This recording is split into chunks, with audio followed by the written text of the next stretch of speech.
je ne voudrais pas avoir l'air de triompher à la façon immodeste des hommes. Mais voyez ce qui se passe. La nécessité me tue. Dieu est mort. Le hasard me ressuscite. Et puis, le hasard me menace à son tour. Le monde s'en va à volo. La nécessité me rend flou. Mes ennemis passent leur temps à hurler à ma mort et à verser sur ma faim des larmes, souvent de crocodile. Je passe mon éternité à revivre dans le cœur de mes créatures. À la fin des années 60 du vieux siècle écoulé, une inscription était apparue sur les murs d'une grande université américaine qui disait « Dieu est mort, signé Nietzsche ». Une main humaine, je crois, avait effacé le blasphème et écrit à la place « Nietzsche est mort, signé Dieu ». La partie 1 de la première partie, c'est le fil du labyrinthe, c'est D'Ormesson qui explique, en fait c'est le narrateur qui explique un peu l'évolution de l'idée de Dieu au travers des âges, de l'invention du feu jusqu'à aujourd'hui. Et l'autre partie, c'est le rêve du vieux, qui est en fait le personnage de Dieu, qui vient s'exprimer, qui vient donner son point de vue sur l'évolution de ce concept. Ça vient un peu résumer, je pense, en une page et demie, l'angle que D'Ormesson amène à la réflexion, mais aussi un peu la mienne.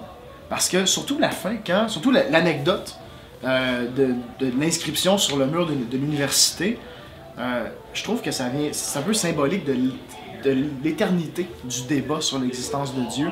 Il se laisse pas barrer par son agnosticisme et se remet à s'interroger sur l'existence de Dieu.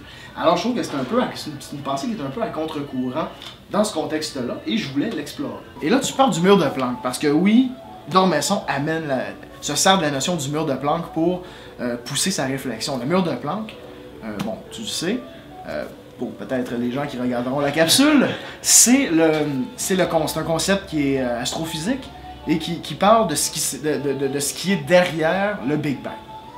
Donc, le Big Bang qui est arrivé, on ne sait trop quand, mais le mur de Planck, c'est cette question qu'est-ce qui se passait avant le Big Bang.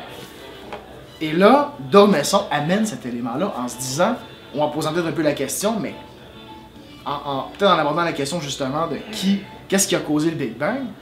Au-delà du mur de Planck, évidemment, aucun instrument scientifique ne peut mesurer ce qui s'y est passé, encore.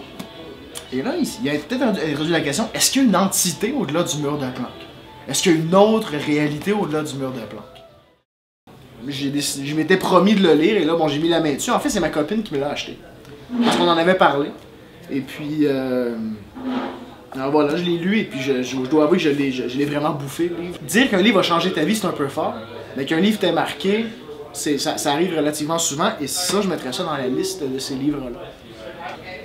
C'est comme un héritage philosophique, un peu. Ouais, Il lègue un héritage philosophique, c'est-à-dire les jeunes, bon, parce que à peu près tout le monde est jeune quand t'es rendu à 83 ans, mais les jeunes, voici ce que je voulais comme héritage philosophique, et maintenant, poussez la réflexion, et surtout, ne vous en tenez pas aux réponses que certains essaieront de vous amener.